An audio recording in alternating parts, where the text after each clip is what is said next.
Hey, ladies and gentlemen, boys and girls, can you smell what I'm cooking? Well, not really cooking.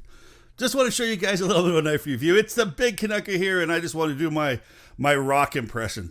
My Rock of WWE fame impression.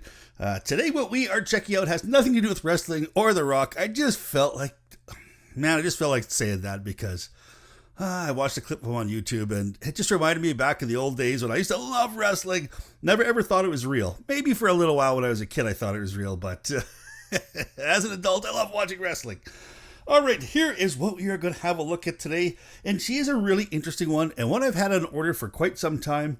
This is the Spyderco PITS, Pie in the Sky, Spyderco Pits. Some people, I know it's got all sorts of names to it, but it is an interesting little knife, and let me show you why. So let's get this out of the way here, and let's open this up, and let's see if you can hear it. This is a very, very unique knife. And let's go with a quick size comparison right off the bat. Here is the Spyderco Paramilitary 2. So you can see that it is a smaller knife than the PM2. And here we've got something here that doesn't get a lot of respect from me. Is this Spyderco Manix 2. I should carry this a whole lot more. I got to put the G10 scales back on this. This is the reason I don't carry this as much, is because it seems so darn heavy than what it should be, but I just love the action. I really love this knife. I just got to put the G10 scales back and take the titanium ones off.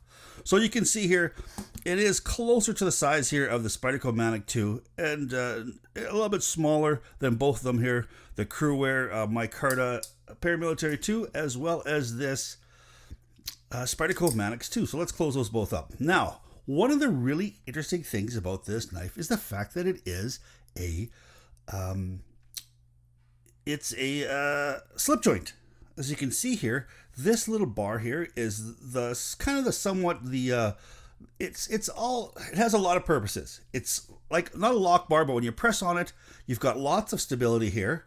It's not going anywhere, but it is also the detent bar too as well. As you can see, when you open this up, this bar comes out of a notch, travels along the base of the blade, then drops inside a little notch too as well to create the spring. And it is really, really ingenious and really, really handy. And I have to say that this is a really, really good looking knife, and a knife I specifically got because I liked the looks of it. And I wanted to try out this mechanism. Now, this knife has been around for a long, long time. The original version, designed by Mike Reed, they've actually all been designed by Mike Reed, but the original version has been discontinued. This happens to be a Spyderco flashbatch or a sprint run with a little bit different material. It has the Bowler M390 on it and the titanium too as well.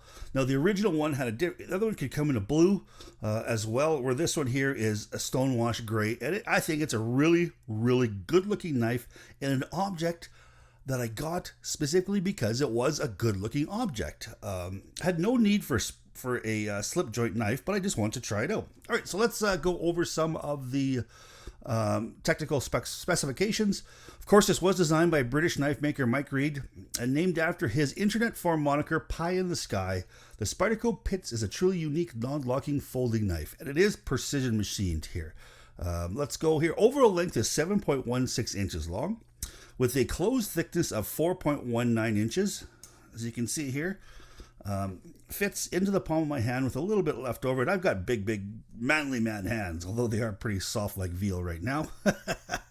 There's only one carry. It is left or right tip up carry. There is no tip down carry. And it does have the beautiful, beautiful Spyderco, much vaunted Spyderco wire clip too as well.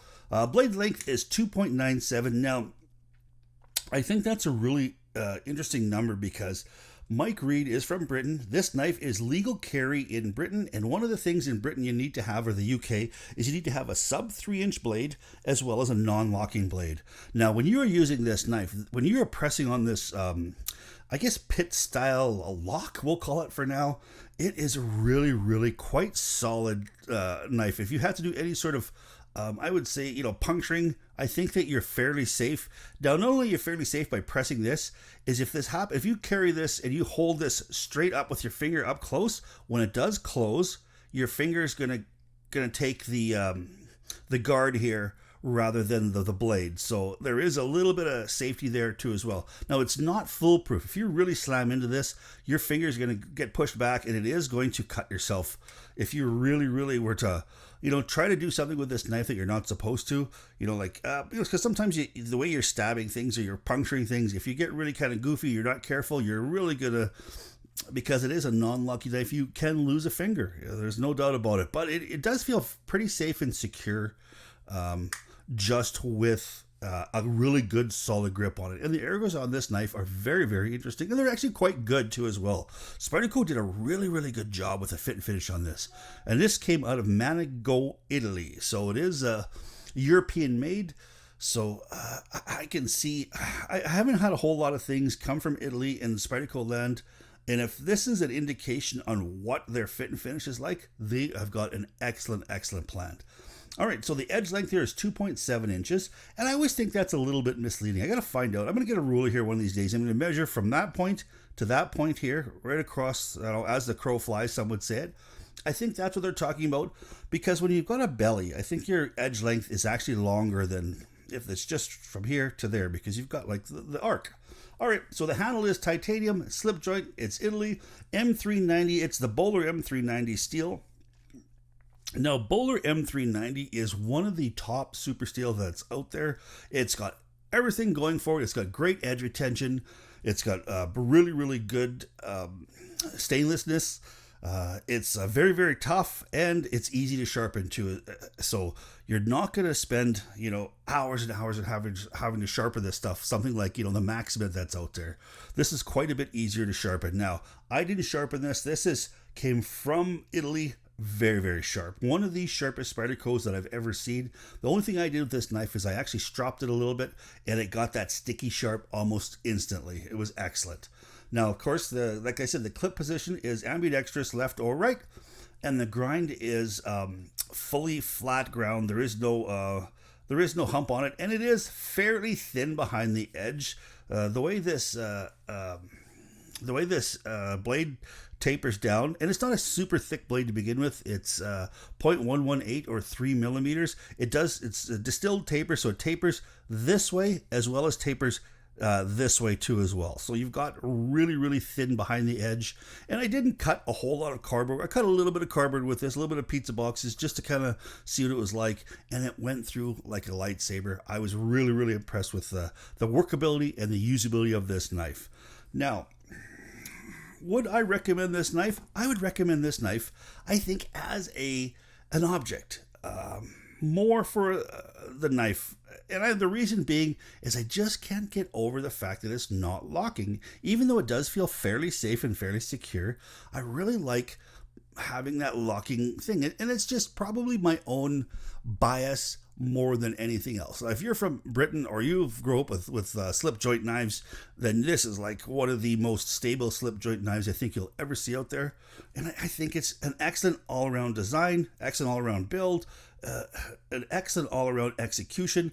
It's just probably going to be one that's not going to stay in the collection. And I am going to put this up for sale here, so stay tuned and we'll figure out what we're going to get for this here. Now, quickly, weight is 3.3 ounces, so it is fairly light, even though it is, even though it is titanium, because you look at something like this with these solid titanium scales, and it really makes this knife quite heavy. This is over 6.5 ounces, where this one here is half the weight of it, because of all the, I guess, the speed holes that are drilled in it, and, the light material, and does feel very solid. So I wouldn't worry about this knife coming apart anywhere at all.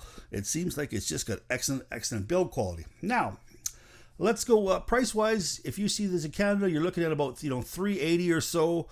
In the States, you're looking at $280. So plus taxes and shipping and all that kind of stuff. Here in Canada, if you want to buy this particular knife from me, drop me an email. I'm going to give you guys a couple of days before I put this on a couple other websites. So if you guys want this, in my Canadian audience, it's going to be $340 shipped to your door. If you're anywhere else in the world, the States, Australia, it's going to be $340 Canadian plus shipping. Unfortunately, I don't have a shipping deal outside of Canada. I've got a little bit of a deal here in Canada to make up for some of that, but Outside, it's going to be $340 plus shipping, which is still going to save you quite a bit of money if you were to buy one of these brand spanking new at, say, House of Knives or things like that. Or if anybody is in Australia and you guys know Pete, let him know that this is for sale. And maybe we can see this on his channel one of these days here. Get him to contact me. So just leave me an email really quick here. It is at the Big Canucker at gmail.com. And we will be happy to put this in somebody's home for $340 Canadian plus shipping or including shipping, depending upon where you are. So I hope you guys liked what you had to see here. I hope you guys like this really interesting knife. I forgot to give this a Big Canucker score. I'm going to give this probably an 8 out of 10. And the reason I'm not going to give it a full 10 out of 10 is A, that it is a slip joint, and I would feel better if it was locking. And B, that I like 3.5 inches is, well, that's what my wife said.